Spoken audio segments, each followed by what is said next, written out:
Hi friends and welcome. I'm Anna Helman, and in this video I want to share the things I wish I knew when I started card making. I have 12 of them. They're really quick and simple, but I hope they'll help you get started. This is part of my big series on how to get started card making simply. At the end of my videos, we chat about life. Today I want to tell you the story about how Farmer Matt and I met. It's a pretty good story if I say so myself. But let's start with the things I wish I knew when I started making cards. Number one, how to cut card bases. I had no idea that if you start with a sheet of 8.5 by 11 cardstock and you cut it in half, you will end up with 2 card bases. When I started, I was a scrapbooker. I was used to using 12 by 12 cardstock. I do not suggest using 12 by 12 cardstock for card making. You will end up with a lot more waste. I'm lining this up at 4 1/4. I'm going to score down the center right here. I'm turning it sideways to the 5 1/2 mark.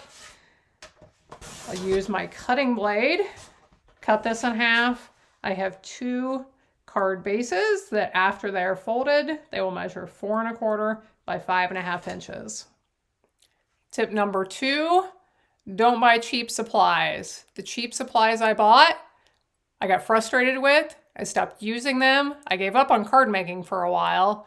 And when I came back to it, I never used them again. I ended up giving them away. Number 3, which type of ink to use for what? Regular water-based dye inks used for almost everything, including regular stamping and watercolor techniques. Memento ink for alcohol markers and blending. StazOn permanent ink for anything that involves water or watercolor techniques or coloring with water-based markers and my water painters. Number 4, do not use baby wipes to clean stamps. Some stampers use them and they're fine if that is your personal preference. I learned, it took me a long time to learn, most of that ink on my fingers was coming off of the baby wipes I was using to clean my stamps with. So I much prefer using my chamois or my Stampin' Scrub. It keeps the ink off of my fingers. The other thing it was doing that drove me insane was the little fibers from the baby wipes would end up on my stamps. And then when I would ink that stamp the next time, the little fibers would end up on my ink pads. I like to keep my ink pads clean. Drove me crazy. No baby wipes.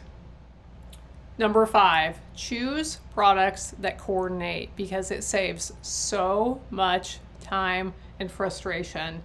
We have products available, one that coordinate in colors. So you'll find the same colors in designer papers and cardstock and ink and markers and gems and ribbons and all the things. So the colors coordinate and the themes can coordinate as well. So if you're interested, you can buy a product suite that includes all of these things together that coordinate and make it really simple to make cards that look nice.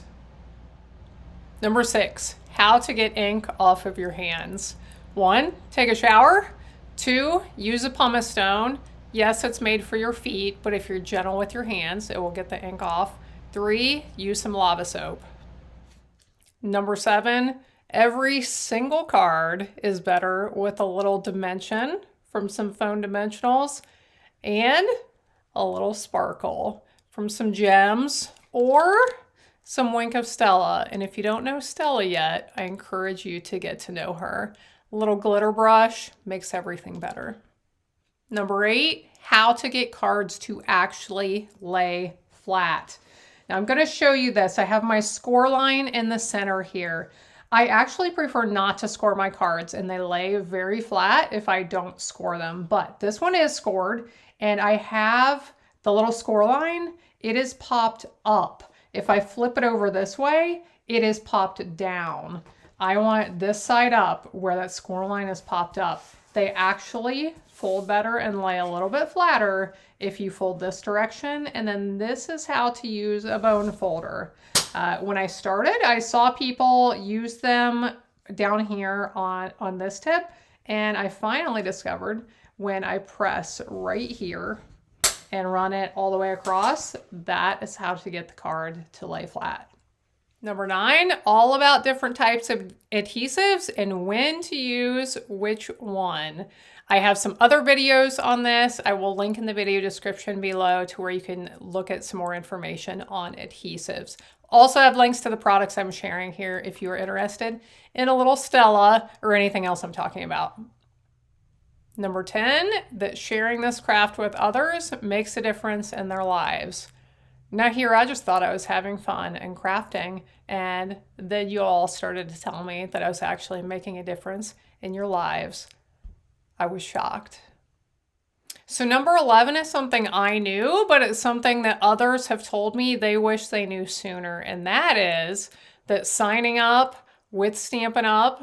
Basically as a demonstrator to get a discount on your products or share it with people like what I do is a zero pressure opportunity. I've heard from so many of you that took a long time to make the jump, took a long time to convince yourself that this is something you want to try because you were afraid of it. You thought you were going to have to like do classes or sell products or be expected to do all these things. You've heard horror stories from other companies where there's all this pressure and it's zero fun. And we're a fun having group. There's no pressure.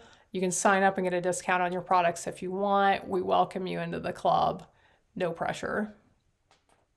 Number 12, don't be a perfectionist. Being a perfectionist is the number one thing that is going to ruin this hobby and a lot of other things in life, really.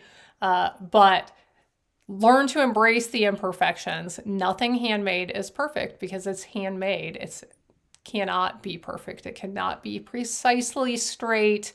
It cannot be 100% perfect. Learn to embrace the imperfections and appreciate the effort and the love that you have put into your projects that you're going to share with others and make their lives a little bit brighter and a little bit better.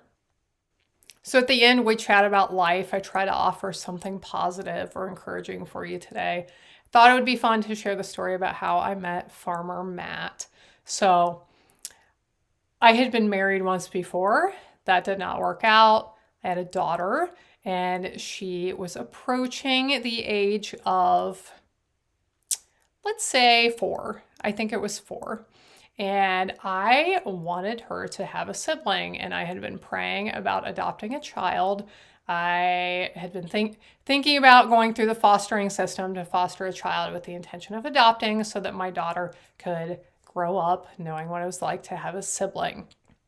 I was not overly interested in getting remarried. I was like, yep, did that once, didn't go well. I don't really need to do that again, not in the near future. And I thought, maybe God wants me to get remarried at some point. Didn't really think it was something that would be happening in the near future.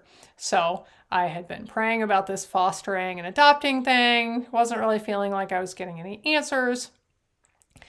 But I was getting ready to go to the meetings to learn about what would be involved with it. And right before I was going to go to one of the meetings, I just had this thought out of the blue, like maybe God wants me to have a normal family. Now, prior to this thought and this moment, I was 100% opposed to online dating.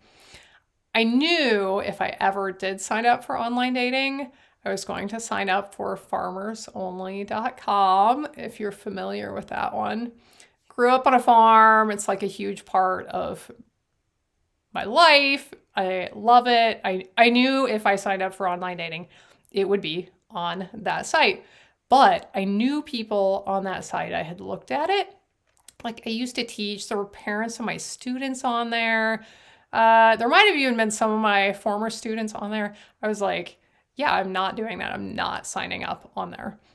I was opposed. So then I have this random thought. Maybe God wants me to have a normal family. And all of a sudden, just like out of the blue, it was as if I had never been opposed to online dating before. And I hadn't said, I will not sign up for that. Like all of a sudden, I wrote this massive profile about myself and I just signed up. And I thought, if something happens with this online dating, then great. And if not, then I'm going to proceed with the fostering to adopt thing. Didn't really expect anything to happen. But I wrote that huge profile because I had no interest in dating. I did not want anyone to talk to me who wasn't actually going to like who I am as a person. So like it was big, it was long. I said bad stuff about myself. I said like I love to cook, I hate to clean. It's totally the truth, right? So anyway, put this big thing on, posted it, and I said the most matter-of-fact prayer I've ever said in my life. God, whatever you want to happen with this online dating thing, just do it. That was the exact prayer. The next morning, I had a message from my now husband and other people too. There were messages from other people too. But I could just tell when I got this one, like, he's not the same as everybody else. How did I know that? I don't know. He had like 7 pictures and like 2 sentences about himself. So now you know who has all of the words in our home. Not Farmer Matt. Not Farmer Matt. So anyway, we started talking, and so he lived almost 3.5 hours away from me. I had a child. I was not planning on moving away from where I was from and my family. So I had made the decision, like, I wanted to come up with a way to decide who to reply to in this online dating stuff, because like I am not replying to all of those creeps out there. I'm just not wasting my time on that. So I decided if they seem like a nice person, I will at least reply to them. If they're a nice human, be courteous, at least reply, even if I have zero interest. So he seemed like a nice human. I replied to him. We start chatting. We know some of the same people, even though we're not from the same place, and we have all these things in common. And a few days into this, actually probably like 6 hours into this, I'm like, what is going on here? And am I really going to talk to this guy if I don't think this is going to go anywhere? So this led into my like midlife crisis, where I try to figure out whether I would move my child 3 hours away or not. It was rough. Very, very difficult dating process with like external factors in our lives. I think trying to keep this from happening probably. Lots of hot mess was going on. Long story short, here we are. I moved. We're married now. That's how Farmer Matt and I met. I was not interested in dating. I was going to make my own family by adding a child, by fostering. So anyway, I don't know what you can learn from that, but it is a fun story, right? Thanks for being here, friends. I hope you'll be back again next time. I hope you have a blessed day, and be back when I'll be here helping you to hand make with love.